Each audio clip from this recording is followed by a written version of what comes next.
Hello again. This is Rich Troxler, aka Rich Trox. In this video I'm going to show you a method that may help you catch fish in less than ideal conditions. While reading beaches and fishing under ideal conditions is fairly easy, sometimes situations call for fishing under snottier conditions. So here's the setup for this video. It's mid-September, the very beginning of the red drum run in my area.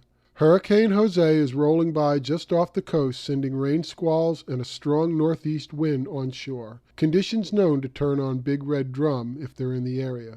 The water is clean and green, so it's fishable, but there is a very strong left to right sweep. I'm fishing chunk bait and 10 ounces of lead and having trouble holding the bottom in most places.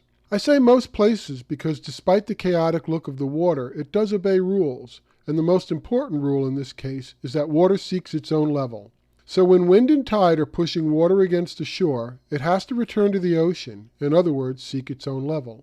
On a grander scale, this action would be described as a rip, but on shorelines like this one, which doesn't have any well-defined structure, it happens wherever it can, and it does give clues as to where it happens. The short version is that the shoreline I'm fishing has a series of small humps and dips in it. Nothing dramatic, but structure changes in the shoreline nonetheless.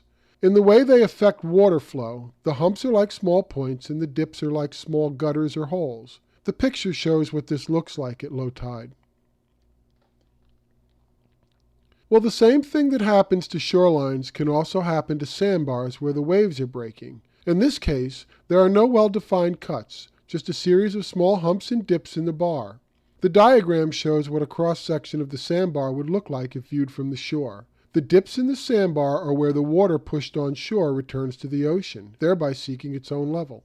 It's the same dynamic as a rip, just smaller and more numerous. Despite the chaotic breaking of waves, these little areas can sometimes be spotted.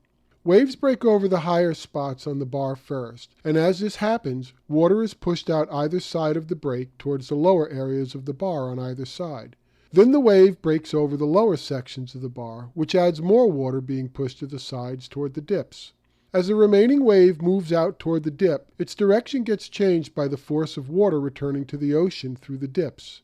When waves break on two high spots next to each other, with a dip in the middle, you will see the two waves collide into each other.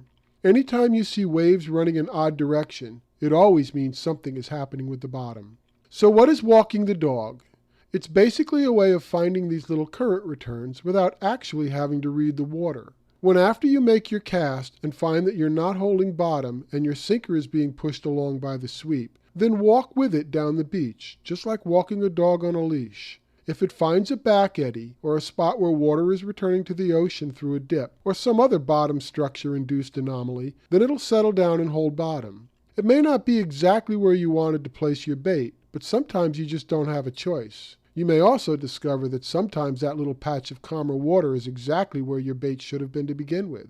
And if you can't find a spot that holds, but you are fairly certain fish are in the area and you have to know for sure, then walk the dog for 100 yards. Reel in and walk back up and start over again. So next time you encounter big water and strong sweep, try walking the dog. At least your bait is in the water and you're in the game. As for me, I didn't hook up that day. But being early in the season, I wasn't surprised. Still, I had to try. But as compensation for my efforts in such nasty conditions, the fishing gods opened up the skies and treated me to an absolutely stunning sunset.